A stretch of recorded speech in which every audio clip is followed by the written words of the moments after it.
Michael Harrison here. Welcome to another edition of Up Close, Far Out, a series of audio and video conversations, new and vintage, about the media, technology, and popular culture, brought to you by the broadcasting industry trade journal Talkers on the Talkers Media YouTube channel.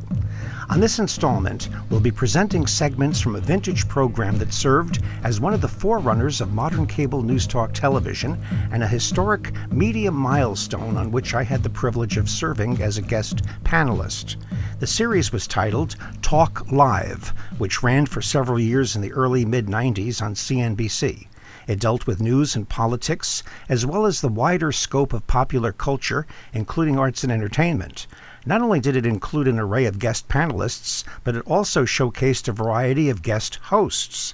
A number of them were drawn from the ranks of radio talk show hosts. Talk radio was the hot new thing in the exploding world of interactive post-Fairness Doctrine media at the time, and television executives were trying to identify new hosting candidates to make the transition from audio to video. This particular installment was spearheaded by Roger Ailes, who went on to form the Fox News Channel. It originally ran 31 years ago on October 15, 1994, and holds particular interest for students and fans of talk media history. It presents a very young Sean Hannity, marking what was most likely his national debut as a host on network cable news television. Sean was at the time a rising star as a local host on radio station WGST in Atlanta, and he was most likely being scouted by Ailes for consideration as a TV host for his forthcoming projects. Watching Sean's performance, I'm sure you'll agree that he was a natural for the medium, displaying remarkable looks, poise, knowledge, and glibness that would serve him well as he went on to become a top-rated, long-running superstar at Fox News Channel and one of the most successful radio talk show hosts of all time, currently rated number one on the Talkers' Heavy 100 of the most important radio talk show hosts in America for 2025. In addition to yours truly, you'll also see the late radio talk show legend Bob Grant, then of WABC New York, and international talk media mainstay Victoria Jones, then of WWRC Washington, D.C., on the panel. It provides fascinating insights into the issues surrounding the burgeoning talk radio medium circa the mid-90s, such as the Fairness Doctrine, the widening rift between liberals and conservatives, and the public's growing disillusionment with the legacy media and political establishment. We make no claims to ownership of this content and are presenting it purely as an historic document for educational purposes and perspective. The CNBC segments of this program were produced by Vicky Pomerance.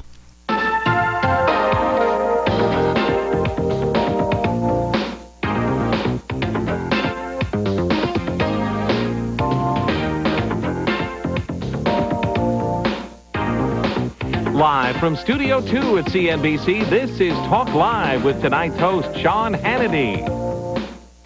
Hey, good evening and welcome to CNBC's Talk Live. My name is Sean Hannity, and I'm a radio talk show host on News Radio WGST, AM and FM in Atlanta, Georgia. And in just a minute, we'll be talking about the ever-growing popularity of talk radio. And coming up a little later on in the program, we'll introduce you to one of the more controversial and outspoken members of the U.S. Congress, Congress Robert B1 Bob Dornan. But first, the growth of talk radio around this country has been explosive. In the early 1980s, only a couple of hundred radio stations identified themselves as talk radio stations. And today, there are well over 1,000, called by many the fourth branch of government. And joining us to talk live this evening to discuss this ever-growing popularity of talk radio, three colleagues of mine in the field of talk radio. First, we have the legend of New York talk radio, a pioneer of this industry, Bob Grant of 77 WABC, the most listened to talk radio station in the country. Victoria Jones from our nation's capital, WRC AM 980, has been a force in this industry for over 15 years. And joining us live via satellite from Los Angeles, Michael Harrison is the editor of Talkers Magazine, which is an industry trade publication. Bob Grant, I'll turn to you. You've been a pioneer of this business, especially in the last 5 years, the explosion of talk stations around the country. What do you make of this, Bob? I think it's a great historical event. I think it's great, not just for the medium of radio, and after all, talk radio did save AM radio, there's no doubt about it. Yes, it did. But I think it's great, more importantly, for the American people, because up until the explosion of talk radio, up until the time that talk radio was presenting hosts like yourself, who are not afraid to give an honest opinion, right or wrong, not afraid to give an honest opinion, to be able to translate to the public what you really believe, what you really feel, and let the people know they are not alone in sharing those views. And especially in this day, combating political correctness. I was a victim of this early on in my career. Well, that's absolutely true. I have no compunctions about what I do, because that vast panoply of media, print, television, magazines, most of those organs are to the left, way to the left, preaching a politically correct doctrine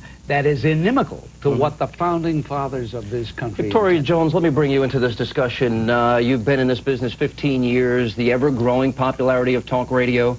How do you explain this phenomenon, especially in the last 5, 6, 7 years? Well, the last 5, 6, 7 years is since when I've been in this country, so that's really what I've seen. I've seen the growth here. I saw different things in the UK and Australia. It's extraordinary. People are ticked off. People are disenfranchised. They want to talk. They want to tell the government to go to hell, and they can do it on our shows. I'll tell you, the latest opinion polls I've watched, 9%. Only 9% of the American people have respect for the institution of Congress today. There's a lot of talk that talk radio will contribute to bringing about the demise of many politicians, especially incumbent politicians, this November. What do you both think about that? I'm not surprised. I'm not surprised at all. We've got a Senate race in Virginia. I'm in Washington, D.C. Oliver North, Chuck Robb, and Marshall Coleman. Oliver North lied to Congress.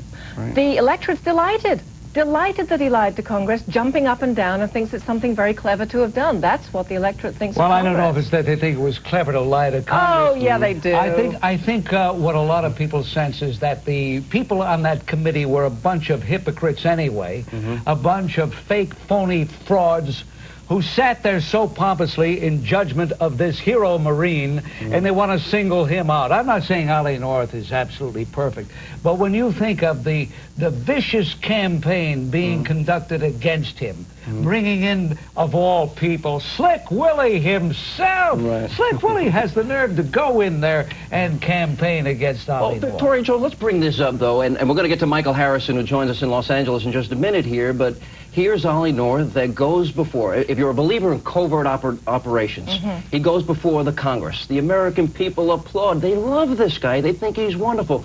He makes an explanation that is so compelling that to save U.S. servicemen and women's lives, to save the lives of those involved in covert operations, and he did serve, as Bob Grant has pointed out, in the armed forces himself. He didn't get those Purple Hearts. He didn't get those medals for nothing. That's for saving people's lives, and then similarly to protect the lives of people involved in covert operations when the Congress has a history of leaks that could put these men's and women's lives in danger. So how do you explain that? That is what he claimed he did. The point, though, there's several points. One point, though, is whatever we think of Congress, and they may be a bunch of creeps, they were elected.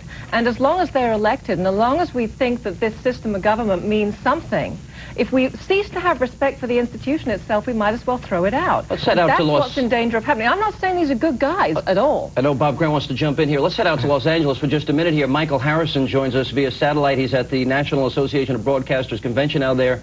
Michael, the ever-growing popularity of talk radio as compared to the declining readership of our nation's newspapers, the declining viewership of network television. How do you explain this phenomenon? I think that talk radio is the primitive public address system of what's going to be 21st century interactive electric age democracy. I think this is the beginning of a whole new way in which people in this country are going to communicate with each other and how people in this country are going to run their country.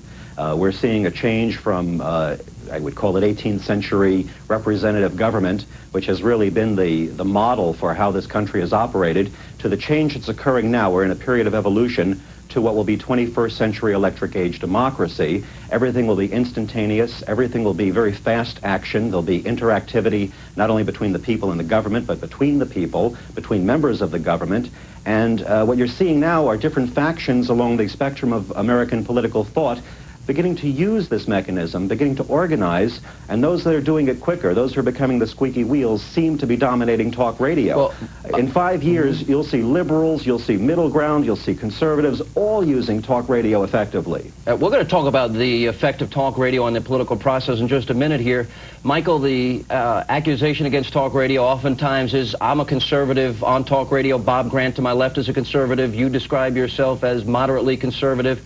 Do you think there are too many conservatives on talk radio today? No, I think there aren't too many anythings on talk radio, and the more the merrier. I don't think there are enough liberals, but I don't think the definition of conservative and liberal as we have it is clear to the American public, let alone to the pundits and the observers of American politics in the press. I think what we should not forget is the rules of the marketplace, the law of the marketplace. I'm sure Michael would agree. I completely agree with that. Whether a person's a liberal, whether he's a conservative, whether he is a political moron, if he gets good ratings, if the people want to listen to him, if they choose to set that dial where that program is heard, then that person will remain on the air. Right. If he's not doing the job, doesn't attract that's very well stated, because just this past Friday we got the ratings in Atlanta, Georgia, and those talk radio hosts that did very well were either conservative or libertarian. Those that had a liberal perspective did terrible in the ratings. Well, liberals don't have a good sense of humor. Well, they're not entertaining. Nonsense. Well, you could describe yourself as a liberal, Victoria? No, I wouldn't. I would describe myself as somebody who has some opinions that are liberal, but when it comes to crime issues, for example, I'm extremely conservative. My point is, and I think we probably all agree, if you've got talent, people will listen. If you're lousy, they won't. But if they've got lousy liberals, then they're out Victoria of here. Jones, we've got to stop you right there. We'll come back. We'll continue with Bob Grant, Michael Harrison, Victoria Jones. My name's Sean Hannity. Our telephone number, if you'd like to join us, is 1-800-487-CNBC. Thanks for watching CNBC's Talk Live.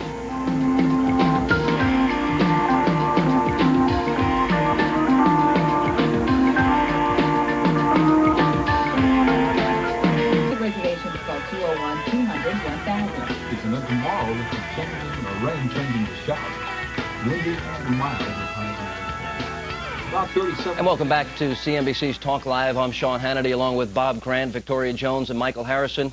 Let's go right to your telephone calls as we have Brad calling in from Pennsylvania on CNBC's Talk Live. Hello, Brad. All right, we'll move on. Let's try Brian calling from Illinois on CNBC's Talk Live. Good evening, Brian. All right, let's not try Brian. I'll tell you, Michael Harrison, will go out to you in Los Angeles. You recently wrote in a New York Times op-ed piece about George Stephanopoulos and his comments about the, quote, tear-it-down mentality of talk radio. And he seemed to be threatening to bring back the Fairness Doctrine. I got the message, bring back the Fairness Doctrine if talk radio hosts don't get off of Bill Clinton. Did you get that impression from his statements? Well, it was implied. Now, yes. George Stephanopoulos has since redefined his statements to me, saying he really didn't mean it on that level. But even the slightest hint of a thought about the Fairness Doctrine coming back is a call to arms to all of us who are protectors of the First Amendment. Michael, the last thing we need right now is the Fairness Doctrine. Michael, I wanted to ask you a question before about the Fairness Doctrine. I really believe that one of the reasons for the huge explosive success of talk radio is the demise of the Fairness Doctrine. I think there's a correlation because the absence of the Fairness Doctrine has given hosts the ability to speak more freely. And the public can sense when a person is inhibited, when he's chilled, when he's afraid to speak his mind, as opposed to when he's being spontaneous and honest. I think it's also important to bring out here that the Fairness Doctrine would mandate that radio talk show hosts have both sides of any given controversial issue. Equal time. Equal time. The point of the matter is Bob Grant is absolutely right that there is a chronological and historic correlation between the throwing out of the Fairness Doctrine, which was found to be unconstitutional by the Federal Communications Commission itself, and the exponential explosion in the number of talk stations and talk shows. So in the 7 years that we've watched this explosion in talk radio, it is the 7 years since the Fairness Doctrine has been out of the way. The demise of the Fairness Doctrine is one of the main reasons, not the only reason, certainly not, but one of the main reasons for the rise of talk radio, and in the rise of talk radio, the rise of more conversation and more opinion, more personalities, and more access to the media in the marketplace of ideas in America. I understand we have our telephones fixed. Brian is in Illinois calling on CNBC's Talk Live. Good evening. What do you guys think of guys like Rush Limbaugh, G. Gordon Liddy, Roger Frydenberg, Art Bell, and guys like... Why don't you list 4 or 5 others? What do you think of men like you've just mentioned? What are your thoughts? I love them. They're conservative. I think the widespread of America is conservative. Well, I think the rise in popularity of Rush Limbaugh is representative of a biased and abusive news media, and the fact that Rush Limbaugh has offered an alternative for people who feel that they are being shortchanged by the news media as we know it. Bob Grant, I know you'd agree with that. Well, yeah, I would agree with that. And, of course, the fact that he's been such a phenomenal success that he's become a national obsession, 648 radio stations, yes, going into areas that never dreamed of having talk radio before. I don't think there's any doubt about that. But even though I am a conservative, I guess you would say, people call me that on good days, bad days, some other things.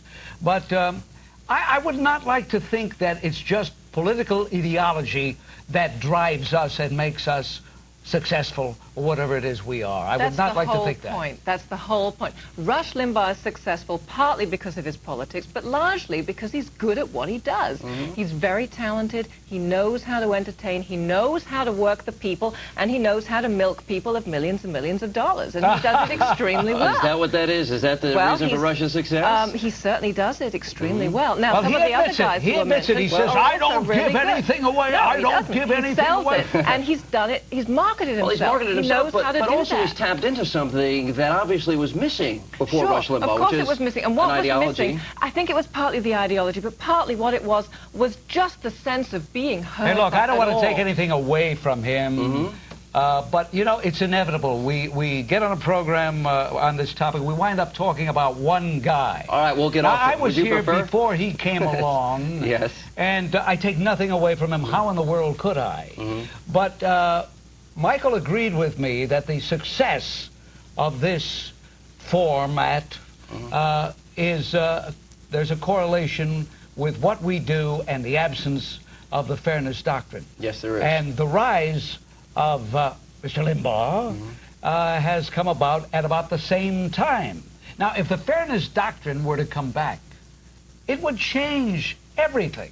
It would and change. It wouldn't be for the better. It would be a disaster in my view. The Fairness Doctrine is not going to come back. Well, I don't think so either. Michael, I think talk radio hosts around the country would band together like they did in 1988 with that so-called tea bag rebellion. And I think there would be an influx, and I think opinions would be heard in Congress, and faxes would be sent, and people would sound off, and I think it would be defeated. I think politicians would be afraid to vote for it. What's going to happen is that there are going to be new voices heard, there are going to be new personalities emerging, there are going to be new formats being created, and there'll be new Rush Limbaughs. This thing is only in its infancy. This medium is organic. That's the whole point. Some of us will be here for a long time. Some of us are just going to die out, and it doesn't really matter whether you or I last, except for the point of view of our careers and paying our rent, because it's going to evolve. It's going to emerge into something else. I think it is, and I feel as one of the younger members of talk radio, I think it is exploding, and I can tell you more and more people are turning off their FM dials. They're tired of hearing the same 40 songs over and over again, and they're tuning in talk radio. Because people have brains. People are intelligent. People are educated, and nobody's listening. And Congress is stupid. They give us more well, they're material. Intelligent, but they're not listening. That's the key. They don't listen. That's debatable how intelligent, because they're certainly not hearing the American people. No, they're not average, listening. They are intelligent, but they're not listening. If I may jump in, ultimately what's going to happen is... I'll tell you what, I've got to get out. We'll come back. Michael, we'll continue. Stay with us as CNBC's Talk Live continues. Your telephone calls at 1-800-487-CNBC.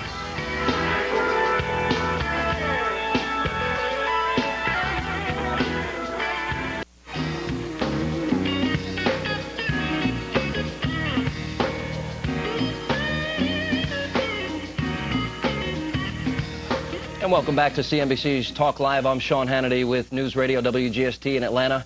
And I'm joined by my fellow radio talk show hosts, Bob Grant of WABC, Victoria Jones of WRC in our nation's capital, and Michael Harrison joins us from Los Angeles, and he's the editor of Talkers Magazine. As we head on back to the phones, Scott is in New Jersey now on CNBC's Talk Live. Hey, Scott. Hi, Sean. How you doing? Good, sir. Thanks for calling. Yes, I respectfully disagree with everybody there, especially the lady. Okay. There's a shocker. There are two reasons for what's going on. All the radio stations, which I think shouldn't be allowed because it's public airwaves, are owned by millionaires.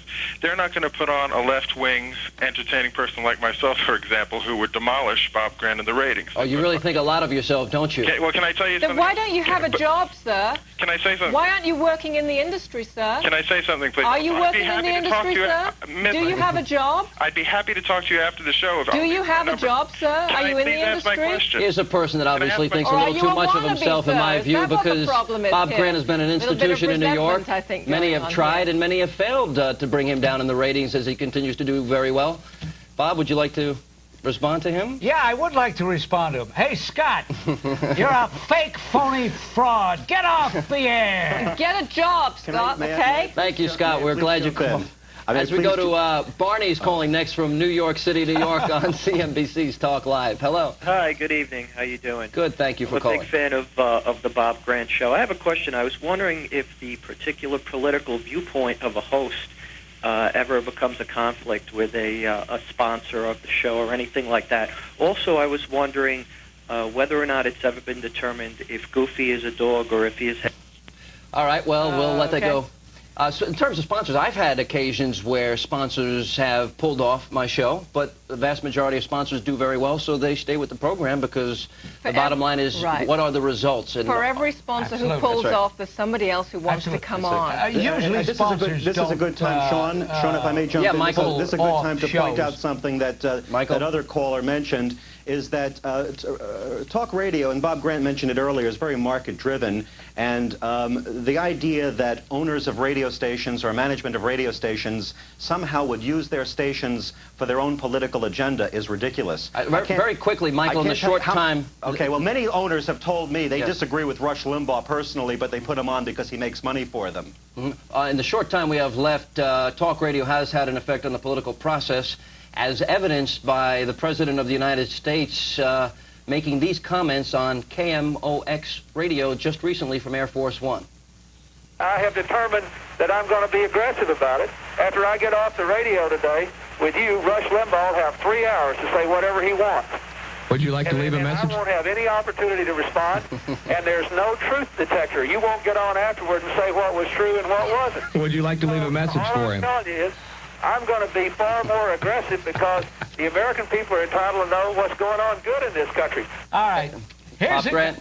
You know what infuriates me about that? Here's a guy who can command all the networks, radio, television, whatever he wants, and say whatever he wants, and have the total nation listening to him. And he has the nerve to worry about a guy who has a 3-hour radio show.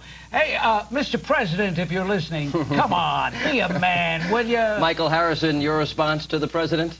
Well, he had a tantrum, and he has since expressed regret about it and the reaction to it in the interview that he did in Talkers Magazine this past You just interviewed him right after that. Did he apologize for this? I understand he didn't apologize for his remarks as much as for the way they were interpreted, which, of course, the president has been known to do, to redefine what he said. I think it was the pretty fact clear. of the matter is he did regret that it happened, and he regretted that the impression was given that he doesn't like talk radio. This summed up something else, too, very clearly for me. The fact that he found it necessary to do this and that he thinks Rush Limbaugh is so powerful. He has not positioned himself. And because he and the Democrats haven't done that, that's why they're going to lose the Senate. Well, I almost hate to stop this in the short remaining time that we have. Right. Let's hope they do lose the Senate. I think they will. Any predictions? Will the Republicans take over? Let's find out what a job they do. Whoa, that'll be exciting. I'd like to point out quick that if the Republicans win the Senate, then they're going to get bashed by talk radio. Exactly. That's the point. And that's what's fun about this. All depends what they do. I think they'll do better than the Democrats myself. I would love to see them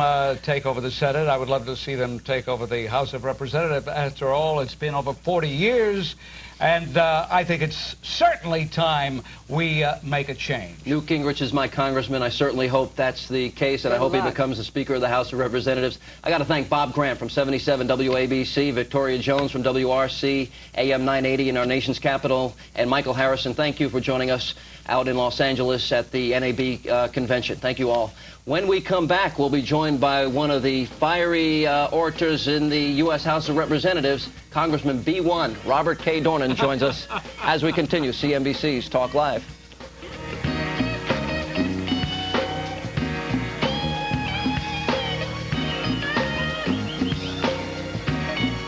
And there you have it.